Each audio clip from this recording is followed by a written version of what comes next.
Hi, Mark Fitzpatrick from Tiger Club of Kansas City. It is Tuesday, January the 9th. Our special guest today, Aaron Reiss, the new beat writer from Mizzou at the Kansas City Star. Aaron, welcome aboard. Thanks.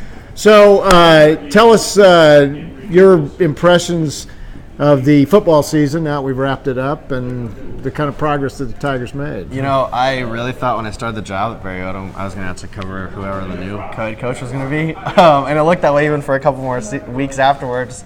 But it was really impressive the way they turned things around. And, you know, people can say they played a soft schedule or whatever, but they blew basically every one of those teams out, with the exception of Arkansas, to kind of turn the season around.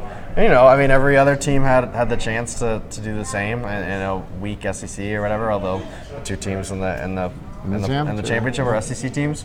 I thought it was pretty impressive. I don't think it was the sort of season that maybe bought Barry Odom a whole bunch more job security. Obviously, got him a contract extension, but you know, I think that the next year is still going to be pretty high stakes for them. And it was really fascinating to watch Drew Lock become this amazing quarterback, and we'll see if he sticks around. New offensive coordinator hired last week, Derek Dooley, former head coach of Tennessee. Pretty good resume. Yeah, he does have a good resume. None of his offenses have been like, you know, light him up, sort of top of the national charts sort of offenses. He does still throw downfield a decent amount, which is something that Odom wanted. He also is a pro-style offense, which is something else that I think is important to keeping Drew Lock. Not that you're going to hire an offense coordinator for just that, but, I mean, he dramatically can change the fortunes of what this team is like next season if he sticks around. We're in the conference season for basketball. Tigers, great win at South Carolina, played very well against Florida, tough loss at the last minute.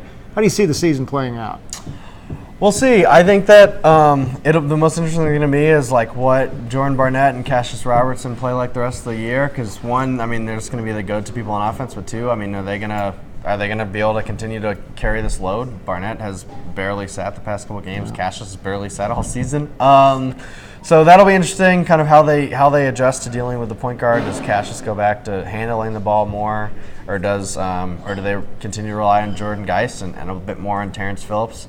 I also think that the SEC is a really strong conference. I mean, you potentially get in as an SEC team with a 500 record in conference if your non-con is pretty good, and that's not something you could have said about the SEC in a lot in recent years.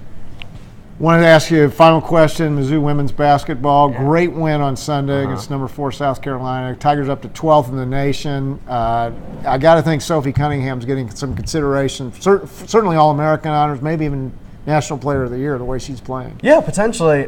She's incredibly efficient. I mean, that win over South Carolina, she made 9 of 10 shots and 9 of 11 free throws. I mean, she's ridiculous. And, I mean, she's preseason All-American, I believe. And, no, I mean, you could definitely see that. I think they have another potentially really big game against Mississippi State at home in a couple weeks. Mississippi State's number 5 in the country, was played against South Carolina in that national championship.